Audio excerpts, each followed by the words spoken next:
Yep. It is really good to be back with SCLC. It is really good to know that SCLC is back to the nation. We come at a time now when the need is great. And we come at a time when we're seeing nonviolent direct action take its proper place in solving the problems of this nation. As you said, we're starting where Martin left off in many ways, right? And the issues are some are the very same, others will be quite different, right? And we will be handling them in such a way that we bring in all phases of the society. And we are particularly concerned about youth,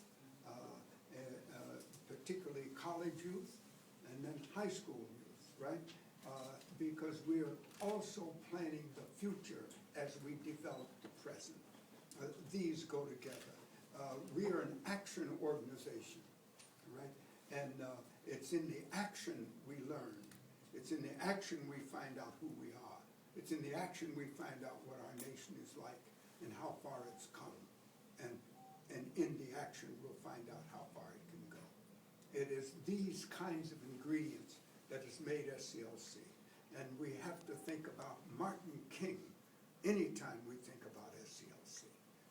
Martin Luther King brought to our nation, not just to one part of it, but to our nation, a great understanding of the means of solving social problems without violence. And we are seeing it all over the world now. People are reacting to what we did in the 60s. Right? We are going to make certain that that happens here and that we will be helpful to anybody who sees that the end of violence to solve anything, as Martin King said, violence creates more problems than it solves, right?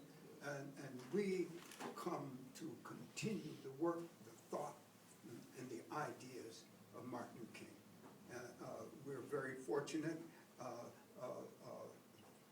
Bernard Lafayette, who's the chairman of our board, knows more about nonviolence than anybody in the country today, but is moving it all around the world, right? We're seeing a leader for youth. I represent some of the past, but that past I want to be the present, all right?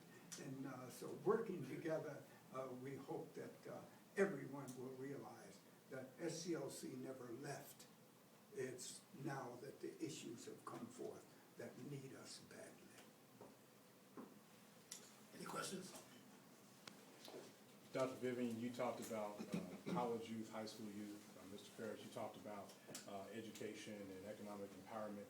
What are the common threads that run through all of those different groups and the challenges those groups face? And what's the agenda to bring those issues together and to tackle them? Is that we will be deciding part of that, but the agenda is 1, 2, 3, 4, right? But in terms of whatever action we do, we must bring youth into it. The political action that's necessary at this time, we must bring youth into because they learn in the action, all right? When we start talking about the economic issues that we face in a depression, it becomes important that we learn them in a way that fits the need of average people in this culture. It has been, the emphasis has been too much on the millionaires and now the billionaires, right? And it has not been on average people.